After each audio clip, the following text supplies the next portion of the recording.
Iran and the United States are preparing for a firepower confrontation battle. Plans are being drawn from Washington to Tehran.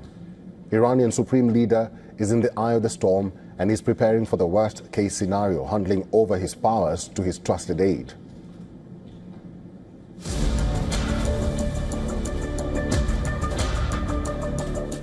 Inside Iran, its elite forces, navy and army are preparing for war. As US warships encircle Iran, the country is testing its own naval air defense missile, dubbed the Sayyad 3G. It's designed to counter multiple aerial threats. The clock is ticking for Tehran as Trump's self-imposed 10-day deadline nears its end. Iran's supreme leader, Ayatollah Ali Khamenei, has sprung into action, preparing for the worst-case scenario, just in case the US targets him or he's captured by American forces. Ayatollah Ali Khamenei has reportedly finalized a succession plan. Iran's supreme leader has named 4 layers of succession for each of the military command and government roles that he personally appoints. Khamenei has also passed a major chunk of his authority to his close confidant and national security chief, Ali Larijani. Larijani now maintains effective control over key security, military and diplomatic operations, sidelining President Masoud Pezeshkian.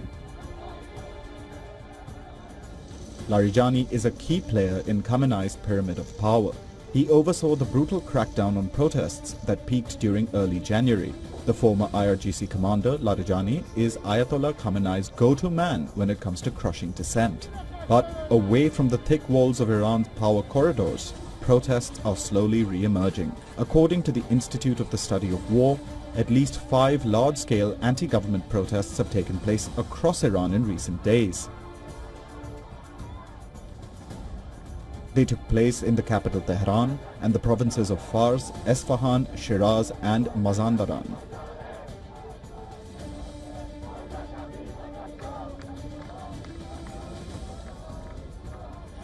Khamenei's contingency plan is designed to ensure the survival of the Islamic Republic on 2 fronts, with one focused on thwarting American and Israeli aggression and the other on silencing any dissent within the country.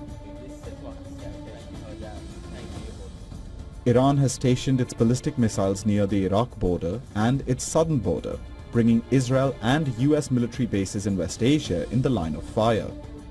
And as soon as war breaks out, special forces units of the police, intelligence agents and battalions of the IRGC's Basij militia will be deployed on the streets of major cities. It is a bad feeling, but we are not afraid of war. The USS Gerald R. Ford is closing in on Iran. The USS Abraham Lincoln is already positioned near the country. Both carriers have unmatched naval firepower. They are accompanied by guided missile destroyers, littoral combat ships, and around 150 aircraft collectively.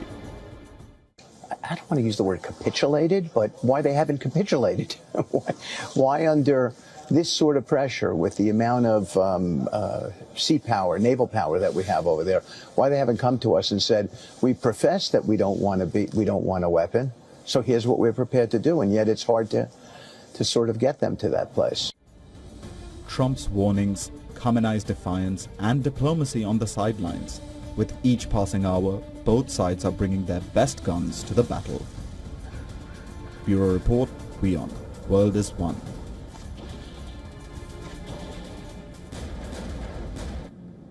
Mr. Chris Doyle is the Director of Council for Arab-British Understanding and the current lead spokesperson for the organization. He is now joining us live from London. Mr. Doyle, it's good to see you and thank you very much for your time. President Trump has put the world on tenterhooks as to what he will do to Iran because he's not been clear on what he really plans to do in Iran. There are ongoing talks in Saudi Arabia. Those talks have not yielded any results whatsoever. What do you think is going to happen in the coming month or so? Well, I wish there was an easy and clear answer to that, but there isn't. President Trump specializes in ensuring that everybody has to keep on guessing as to what he does next. Now, those talks are not over.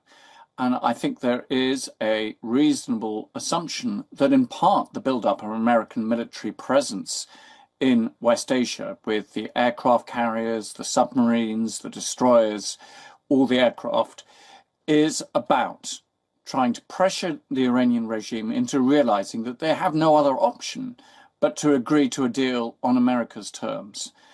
That said, if you do have all of this very expensive kit in the region, the chances of going to conflict does, of course, rise. You can have it by accident, even if you don't mean to by intent.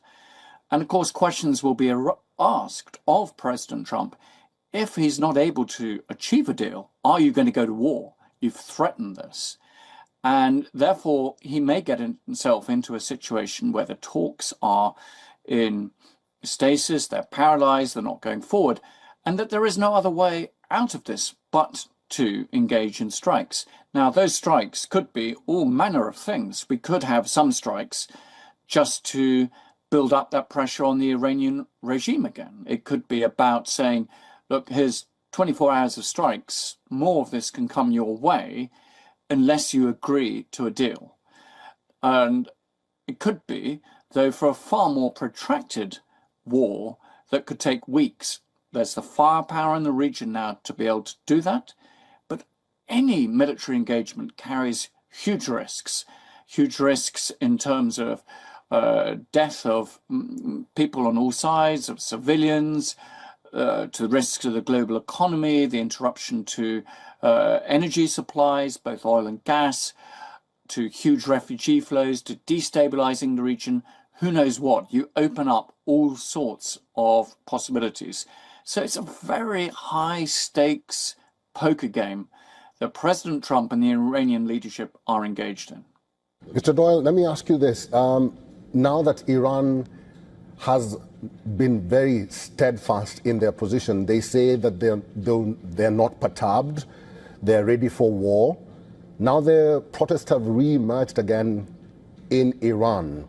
What do you think, in your view, is stoking these anti-government protests in Iran?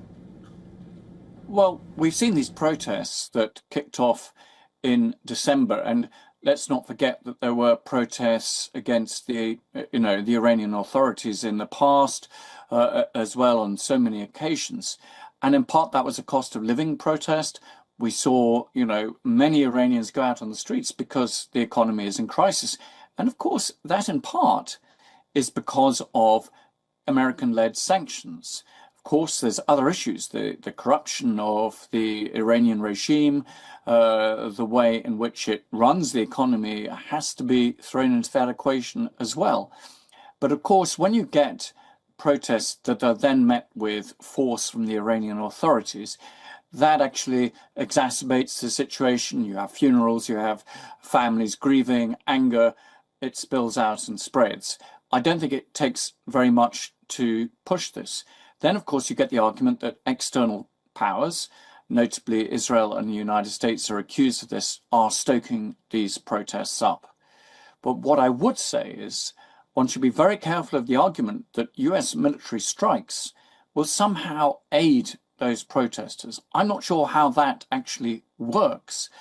You could actually see that those strikes, they may knock out the electricity, they may knock out all sorts of systems that are crucial to the survival of the civilian population. So it's not at all clear that strikes will necessarily weaken that regime to such a situation it collapses, and then all of a sudden you get a replacement authority that is working in favor of the people. I think that's a huge leap. So one has to be really cautious about making these sorts of assumptions. Mr. Chris Doyle, we'll have to leave it there. Good to see you. We'll talk next time. Thank you. Thank you for having me.